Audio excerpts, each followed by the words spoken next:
Are you tired of feeling like you're just a fly in the wall, holding your team back and not being able to help when you should be? Do you want to mulch everything on your screen and unleash your inner brash? Well, don't worry, ladies and gentlemen, because today we have all of my updated builds to completely obliterate anything Super Helldive difficulty can throw at you. Every time we do build updates, we always put them through the kill farm stress test just to make sure that everything is the best at killing the most enemies possible while being a well-balanced build to cover all of its own weaknesses. That way you can always carry your team through the worst situations. I also tested all of these solo and in a team, so if you're new here, I started turning Helldivers 2 into a horde shooter back when bug patrols happened because there was just thousands of enemies to kill, and we just wanted to see how far we could push the game and take every single weapon, because killing the most enemies possible is how I have the most fun possible.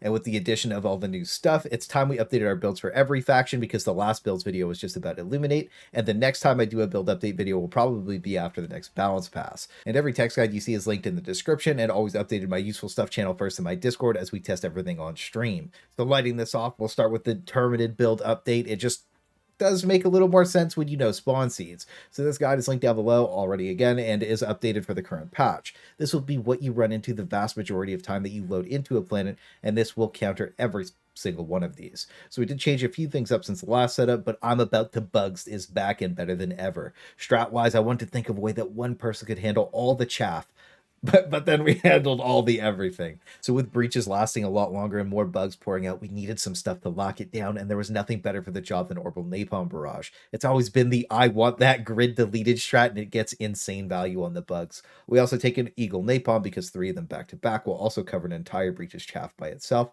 giving you the same effect as an Orbital Napalm Barrage, but a lot more controlled. So the idea is that you pop Orbital Napalm on like the first breach, and then 3 Eagle Napalms on the second breach, and then just rotate back and forth, effectively just handling all the chaff the game can pump out at you. On top of that, if you make a mistake or there's too many chargers or something, you have gas grenades to help cover that and any sneaky patrols. This gives you the freedom to do anything, with the only problem being heavy armor, and that's why we brought the recoilless rifle. Nothing has really changed here. This is just the flat out best armor removal tool in the game, and it's just on demand one headshot removal for anything the bugs have. Just remember to take your time with it. I see a lot of people snap these off and miss, but again, just toss a gas grenade if you feel like you need some space, and it's going to remove any pressure the enemies could put on you. And to take even more pressure off of you, the last slot usually goes to the machine gun sentry for me, just because it has such a low cooldown, and more importantly, all of the sentries have a built-in taunt mechanic for when you mismanage your resources and everything else is kind of falling apart. This will save you almost every time you toss it out and gets really good value on every single seed, and all the enemies will prioritize attacking this over you, letting you have a lot more breathing room and a chance to think about what you'll do next if you just get overwhelmed. But if you don't need the sentry or don't like using them, Orbital Gatling Barrage is always goated. It deletes everything if you get a lucky shot pattern, and honestly, it's my favorite stratagem in the entire game. So armor-wise, we're also going to take an explosive res or medium padded, because you do want more movement speed on the bugs, especially when you have to juke some chargers. But the main reason I always take in medium explosive resistance is that all the speed from Bile Titans, Nurses, and Artillery counts as explosive damage, not bile damage. And Artillery's long-range bomb will also counts as explosive, so all the real big hits that will kill you get reduced, and nothing really compares to that for me. Because sometimes Bile Titan's puke does, like, it hits a wall, it gets spread everywhere, and sometimes it nukes you when it shouldn't. But with this armor on, that never happens. Now, I am recommending medium explosive resistance to you because that's what most people will be able to use effectively. But I always take in heavy armor because it lets you do things like make a Bile Titan splash puke into itself for a spicy kill. But the heavy armor does slow you down enough to force you to fight everything. So if you're at the stage where you just need to have that extra space and you need to kite, I think the medium armor is going to be the go-to. For weapons, though, we want to be rocking something explosive or the cookout. The cookout is pretty exclusive to the hunter seed, and you take in the grenade pistol with that. The stagger lock combined with the fire rot damage always racks up insane kills when we're farming, but otherwise the crossbow or purifier will let you W key blast all the spawn seeds. The nurse and bile spewers are very weak to explosives, and this is going to be what makes your games progress super smoothly. The crossbow also lets you close the ridiculous amount of bug holes without really thinking, so you get the best of every world with it. And when you pair it with the bushwhacker, perfectly rounds your kit out, because this is just the flat out best bug pistol in the game, no contest, for rounding up bug builds. The pushback on it lets you cancel charge animations from alpha commanders, keeping you cozy, and has enough stagger to completely lock out everything sub a charger. Like, you can't stagger a charger, but everything under that you can. Think like alpha commanders, even stalkers aren't able to attack you when you shoot them with this thing. Plus, it doesn't have the hang up of the normal shotguns of being too long when something gets in your face, so you could always pop whatever's in front of you. You just need to make sure that you toggle your fire mode to single shot instead of triple burst, and you basically just have 30 shots of a Punisher to run and gun with. The video of me using the old version of this setup is linked down below for you and labeled the Unkillable Bug build. I'll be posting a new solo of me using this with heavy armor on a Hunter Seed just to show you how ridiculous it is, because honestly, this has been my favorite build on the bugs for a very long time. We also touched on the gas grenade a little bit earlier, but this has the best area denial in the entire game. I used to take stuns, but chargers do the stupid slide forward at the end of them. And a lot of enemies that are stunned just spin around in a circle now. So like it's completely wasted. So I permanently replace it with gas, because being able to rot out all the small enemies while they just don't attack you gets way more value than just having to kill everything.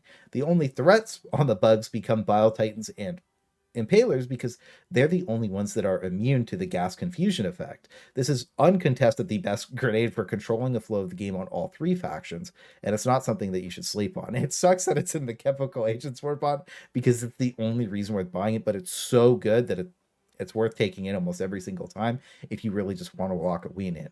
Booster wise, it's going to be the same for every build that I post, but I had a lot of questions about why none of us ever use Dead Sprint. So I want to touch on that a little bit. So Dead Sprint is good when you're a new player or you're just farming and learning, but as you get better and improve, like anytime you take a little bit of damage, you stim it so you don't die, and stimming gives you full stamina with infinite stim for a few seconds, so it defeats the purpose of Dead Sprint altogether. Now, moving on to our bot build update, we have a real problem with it.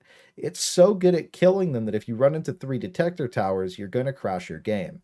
The limit for this, since the second week of Escalation of Freedom, when they did the first hotfix, has been about 40 dropships or 1,500 kills before the lobby just hard crashes for the host, and then it will just rotate through people after that. We were told that if we reported the issue enough times, the devs would be able to lock it in and fix it, and I'm starting to think that that wasn't true, because it's been a problem for almost 4.5 months at this point. And unfortunately, my experience lets you know that I have the most experience completely obliterating the Automaton scum. And when we looked at our old bot build, it seemed like it really needed an update. So I'm a bot to erupt is borderline perfect at this stage for making sure anything they can throw at you is completely cooked. And our main armor, again, is going to be medium explosive resistance with recoil reduction. Almost everything you die to here is going to be from an explosion, and this removes that almost altogether unless you eat like a direct cannon shot. Medium Explo Res gives you, again, the move speed that lets you zoom around but leaves you prone to instant death from headshots. So I usually lock in that with that explosive resistance, and almost everybody I play with those too. I also don't feel like I need a ton of movement speed though, so again, heavy explosive resistance comes in clutch here, especially when you're sitting on an emplacement. It just lets you eat a couple extra shots, which feels really good. Now, weapon-wise, the crossbow is just so flexible that it can kill everything, and it's a go-to primary because it's so good if you're playing like the best build. I really like wiping Devastator patrols with it because it is basically just like a grenade launcher, so I can usually keep it locked in. But the Purifier and Scorcher are also amazing options all the time because they just let you W keep blast everything without thinking. Secondary wise, the center is the Panic I Win button and lets you cook off Hulks. This has been the go-to pistol for the bots for a very, very, very long time, and it still hasn't been replaced. But depending on your support weapon, the Verdict is a really fun second option that a ton of people are sleeping on, and it can drop everything the bots have. As for grenades, I also prefer gas here. It stops the main line from doing anything crazy and pushing. It seems weird at first, but when you have the ability to make everything that pushes you out of your perfect spot or your cover stop doing that, it just gives you that second to breathe, and it just lets you make better decisions. And the only time I really replace it is for Thermite when I'm running something like the Stalwart or Machine Gun. That way I have easy access to anti-tank stuff. Moving on to stratagems, though, we have a ton of flexible picks, and this is why I like the spot build the most, because you can just mix it up all the time. So that way it just stays fresh every single time you lock in. And depending on your playstyle in slot 1, I usually take Orbital Gatling Barrage because it can kill every single enemy that the bots have, from soldiers all the way up to factory striders if you have a good pattern. And it even pings dropships out of this guy sometimes. It's the most flexible strat in the game for the boss because of the amount of control it gives you, but my absolute favorite part about the entire thing is it has such a low cooldown that even when you have a bad throw or you get ragdolled and you drop it on your head, it doesn't matter because it comes back up so quickly. I've always been a huge fan of low cooldown stuff because it's just fun to call more things in, and when you hear this thing start tearing everything apart, it's super satisfying. I did flex the slot though because of preferences, and Rocket Sentry has been one of those go-to goes for bots for like such a long time. So if you prefer Sentry gaming, then it's a must take because it also kills every single enemy they have. It pulls their threat off of you, and then they shoot at that when you're on your emplacement instead of you, and it saved me more times than I can count. I also did try the HMG emplacement out in this slot to rotate between it and the anti-tank emplacement, and it was just an insanely fun playstyle to take in. Some of the kill feeds we got with the HMG were just unbelievable, and this has always been one of our top kill feed strats for the bots. So no matter what you flex in your first slot, I think you're just going to have a ridiculously fun time with the rest of the build, because anti-tank emplacement by itself hard carries pretty much every loadout. You can drop this thing and just clear out any base that you want sub a detector tower from across the map. And it's the most cinematic and satisfying stratagem to use in the entire game. On top of that, anytime there's like a crazy bot drop happening, you can wipe the entire thing out no problem by yourself. Blowing tanks out with it is super easy. You could just blast the turret twice. From the back of it, it's one shot. Factory Strider eyes are 2-shot, or it's like 4 to the head, or like you could just blast it in the side, so just let them have it. And if you need the full breakdown on how to get better at bots, that video is the first link in the description for you. Again, with how spawn seeds work, what enemies you'll be fighting in every mission. And it's still mostly updated, but one thing has changed to the barrager tanks. They have their missile racks, like the front and rear of them nerfed from heavy armor 5 all the way down to light armor, so you could just kill it with anything. And that was the main reason why I dropped the recoilless rifle out of this build for the anti-tank emplacement. The barrage tank used to be so oppressive and so bugged that it would be popping rockets off well after its body died, and the only consistent way to kill it was with recoils, because it used to just eat tons of eagles and orbitals like it was nothing. But since I had to use the recoil so much, and now that that enemy is fixed, I don't really feel the need for it anymore, because honestly, I kind of got tired of using it after so many bot games. And having a more flexible loadout with a supply backpack feels way better in my opinion. So the railgun was always my number 2 pick behind the recoils, because it's the best at killing everything like sub a tank from the front, but it's still good when you get the flank on them. You also rip factory striders to pieces with it, and again, this is just an OG favorite for most people, but I really do think it's a top tier pick for me, again, as my do go-to. With that being said though, I also have 4 sub picks here in case you want to mix it up. The grenade launcher is the master of devastator removal. You can shoot hulks between the legs and it blows their back out for explosive back shots, which I know most of you really enjoy. The laser cannon is always just fun, and the AMR feels amazing, but it has like a weird 10 FPS glitch that makes the scope unusable, so just be careful for that. The thing that really surprised me though was the HMG paired with the recoil reduction armor. Let me clear out everything no problem. And it's crazy for me to say that because I hated this weapon for such a long time, but after the most recent buff update and I started using it more, I think it's in a really solid spot. Finally, the supply backpack just gets ridiculous value on the bots because you're always taking some kind of chip damage. So being able to top yourself off feels really good, so you don't just randomly die. And that's my main problem on the bots, is always running out of stims and mostly grenades. So if you're solo, I would go with the main picks. But if you're in a team and have like a duo or a buddy that you can swap backpacks and weapons with, like something I do a lot is like off of the first reset, I'll trade my second backpack for their second support weapon, and then we can take in the FRV, because having a ride is just awesome. Now, finally, we have our Illuminate build update, and I think that this faction is easy enough in a group that you can pretty much use anything and like have a free win, but when it comes to solo and you're pushing kills, things can get really hectic. So this will be for annihilating every situation, because solo, it got me some of my highest kill games, and in a team, the game just kind of played itself. So the Gatling and Sentry turret combined are amazing at mowing down pretty much all of the bulletless scum, and when you combine them, they just clear the entire screen. Like it's ridiculous. And honestly, there's nothing better than seeing a Gatling Sentry cook off a crowd of zombies. It just looks amazing. The main reason that I have Strafe as the main stratagem listed over the Gatling Sentry though is that it helps rip harvester shields off, and it staggers them and gives you a second to blast them if you need it. And it's honestly cool to just see it fly down the street and kill just a huge pack of zombies.